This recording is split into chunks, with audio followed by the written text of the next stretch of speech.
જય યોગેશ્વર. આજે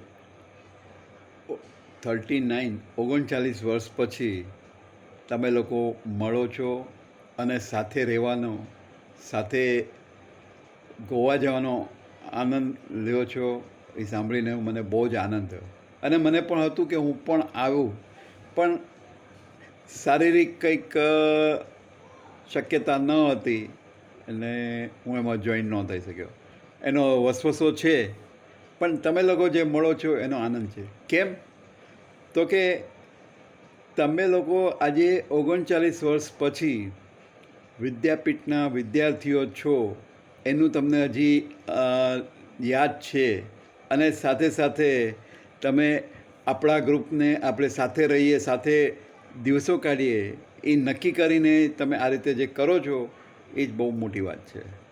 અને કારણ કે આમ તો આપણે ઘણી વખત આપણા મિત્રો સાથે ફરવા, પિકનિક, આ બધે જતા જોઈએ. કોલેજમાં છે, કોલેજ મિત્રો છે, સ્કૂલ મિત્રો છે, બધું જ હોય.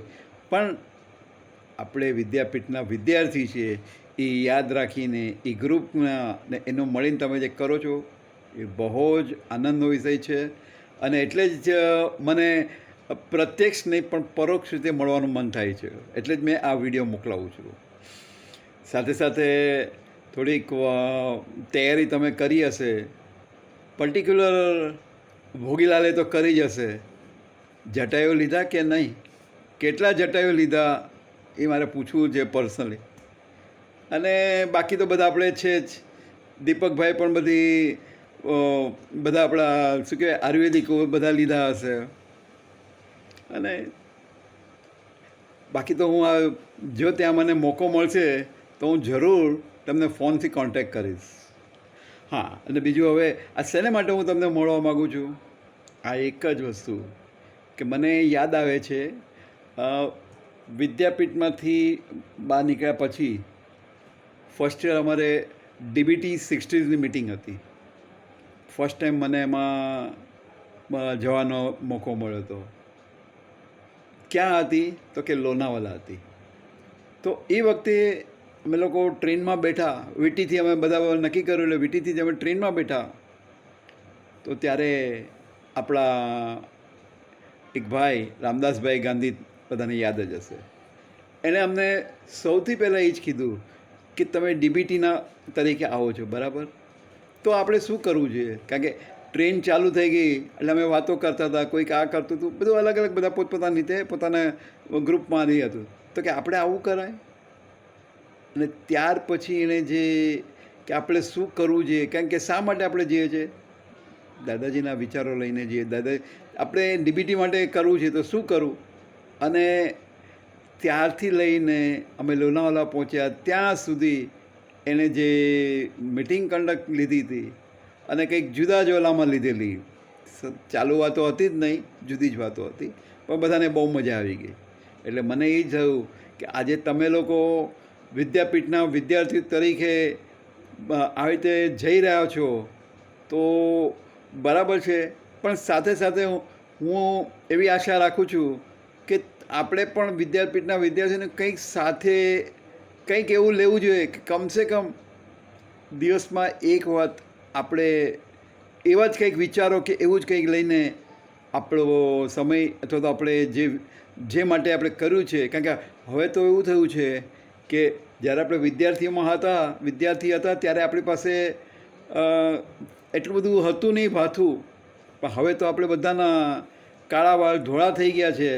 એટલે મોટે ભાગે દુનિયાદારીની બધી સમજ પ્લસ આપણે પરિવારમાં પણ બહુ જ કામ કર્યું હોય, પરિવારનો પણ ઘણા જ પ્રસંગો હોય, ઘણી જ વસ્તુ આપણની પાસે હોય, તો આપણે વાગોળીએ. અને એવી મારી ઈચ્છા છે. અને એવું કંઈક હોય તો મને પણ જેમાં ઇન્વોલ્વ કરશો તો મને બહુ આનંદ થશે. અને બીજી એક વસ્તુ કે આપણે મેં જેમ કાળા વાળ ધોળા થઈ ગયા એની વાત કરું એટલે એમાં એક બીજી વસ્તુ પણ બહુ જ મહત્ત્વની છે કે હવે આપણો જે સ્ટેજ આવ્યો, કારણ કે આપણે બધા જ હવે ધીમે ધીમે આપણી પર્સનલ લાઈફ, પરિવારની લાઈફ, સ્વાધ્યાયની લાઈફ, ધીમે ધીમે આપણે નિવૃત્તિ તરફ જઈ રહ્યા છીએ કે જઈ ગયા છીએ. એટલે હવે આપણે શું કરવું? કારણ કે મને હું અહીંયા જે રહું છું ત્યાં આ તો એક બહુ મોટો પ્રશ્ન છે જ કે હવે આપણે શું કરવું. અને આપણી પાસે તો આટલું બધું ભાતું છે દાદાજીના વિચારોનું, આપણે કાર્યમાં જે કાર્યમાં ગયા ત્યાંનું ભાતું, તો આપણે શું કરવું જોઈએ. કારણ કે શરૂઆતમાં બાળ સંસ્કાર કેન્દ્રથી લઈને કરીએ ત્યારે પણ આપણને બધું મળી ગયું છે, ત્યારે પણ આપણને કામ કરવાનું ઓલું હતું. આપણે યંગસ્ટર્સમાં હતા ત્યારે અથવા તો એની પછી પણ આપણે ઘણું કામ કરીએ છીએ, ત્યારે ઘણી વખત આપણે કહીએ કે ભાઈ મને સમય નથી, ટાઈમ નથી. પણ હવે મેં આ મારો આપની સાથે વાત કરવાનું મહત્ત્વનું કારણ એ છે કે હવે આપની પાસે એટલે તમારી બધા પાસે, મારી પાસે તો પુષ્કળ સમય છે, તમારી પાસે પણ સમય હવે રહેવાનો. કારણ કે તમે જે પણ પ્રવૃત્તિ કરતા હશો એ બધામાંથી ધીમે ધીમે આપ નિવૃત્તિ તરફ જઈ રહ્યા છો. તો હવે શું કરવું? તો સૌથી મહત્ત્વનો બાદ કે અહીંયા રહ્યા પછી મને ખબર પડી કે આ દિવસોમાં એક જ છે કે આપણી પાસે બધું જ હશે, પણ આપણે આ દિવસોમાં જેટલા ભાવમય બનશું, જેટલા આપણે ભાવુક થશું, એટલા આપણા દિવસો સારા જશે અને બધાને પણ આપણી સાથે રહેવાવાળાને પણ સારું લાગશે. અને બીજું કે આપણે હવે એક વિચારવાનું પણ છે, આપણે વિદ્યાપીઠના વિદ્યાર્થીઓ, કે હવે આપણે આપણા પરિવારમાં એટલે સ્વાધ્યાય પરિવારમાં આપણે શું કરી શકીએ. કારણ કે આપણે કાર્યની દ્રષ્ટિએ જોઈએ તો હવે આપણે નિવૃત્તિ તરફ જઈ રહ્યા છીએ. કારણ કે હવે 60 પછી કે 65 વર્ષ પછી આપણને કોઈ ઓલી સોંપવામાં નહીં આવે, બધી વસ્તુ ઓલી થતી જશે.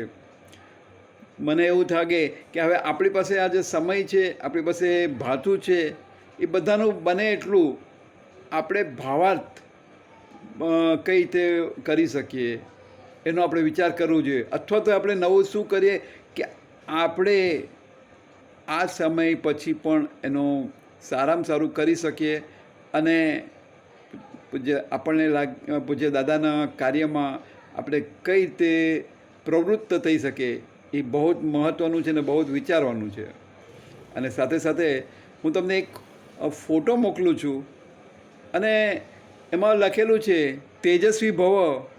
તો મને વિચાર આવે કે હવે આપણે શું છે, આપણે પાછળની જિંદગી જ આપણે વાગોળવાની છે. તો હું તેજસ્વી બન્યો છું. કારણ કે આપણે શરૂઆતમાં આપણે ઘણી વખત સાંભળી છે ને આપણે ઘણી વખત આપણે પણ કીધી હશે કે અમે વિદ્યાપીઠમાં જે અમને દૂધ આપવામાં આવતું હતું એ દૂધ નહીં પણ તેજસ્વી હતું. કેમ? તો કે એની અંદર દાદાજીને જ્યારે દૂધની ઓફર કરી હતી ત્યારે દાદાજીએ શું જવાબ આપ્યો કે મને ખબર છે કે અહીંયા હજારો આવવાના છે, બધા જ બકરા હશે, પણ એક જો સિંહ નીકળશે તો એને મારે આ દૂધ નથી આપવું, તેજસ્વી દૂધ. તો આપણે વિચારવાનું કે આપણે આ ઉંમરમાં આપણે તેજસ્વી કેટલા થયા, કેવા થયા, એ આપણે પોતે જ આપણો અભ્યાસ કરવાનો છે. બીજું છે યશસ્વી ભવ. યશસ્વી ભવ એટલે આપણે કેટલા યશસ્વી થયા એની માત્ર આપણે પોતે જ નક્કી કરવાની છે કે હું ધંધામાં યશસ્વી થયો, મારા કાર્યમાં થયો, આપણા કાર્યમાં સ્વાધ્યાય પ્રવૃત્તિમાં થયો, કે પછી દાદાજીની કંઈક અપેક્ષા હતી એવું કંઈક મેં કર્યું છે એમાં યશસ્વી થયો, કે પછી આપણે શું કર્યું છે અથવા તો હજી પણ આપણી પાસે સમય છે અને હવે આપણે કઈ રીતે યશસ્વી થઈ શકીએ તે વિચારવાનું છે. ત્રીજું એક ભાવ છે કે આપણે ભાવવાન ભવ. ભાવવાન બહુ જ મહત્ત્વનો છે. કારણ કે અત્યાર સુધી તો આપણે બધું આ જ કર્યું, પણ મેં કીધું એમ કે હવે આગળની આપણી જિંદગીમાં આપણે કેટલા ભાવવાન થઈએ અને કેવા ભાવવાન થઈએ છીએ બહુ મહત્ત્વનું છે. આપણે આપણા પૌત્ર પૌત્રી નાતી સાથે આપણે જે ભાવવાન થઈએ એ જુદી વાત છે, અને આપણી જિંદગીમાં આપણે ભાવ બીજી રીતે કઈ રીતે વ્યક્ત કરી શકીએ, કઈ રીતે ભાવવાન થઈ શકીએ એ પણ વિચારવું જોઈએ. અને બીજું હું તમને આજે ફોટો મોકલાવું છું એ જોઈને તમને શેની યાદ આવે છે, એ જો યાદ આવે તો બહુ સારી વાત છે, અને ન યાદ આવતી હોય તો મને ફોન કરે તો હું સારામાં સારી રીતે યાદ અપાવીશ અને શું છે એ બધું સારી રીતે ડિસ્કસ કરીશ. હવે તમે ત્યાં જઈ અને બધાને જય યોગેશ્વર ને સાથે સાથે તમે આનંદ માણો અને ફોન કરીને મને પણ જાણો તો મને પણ આનંદ થાય કે અમારા ભાઈઓ કેવો આનંદ કર્યો છે. જય યોગેશ્વર.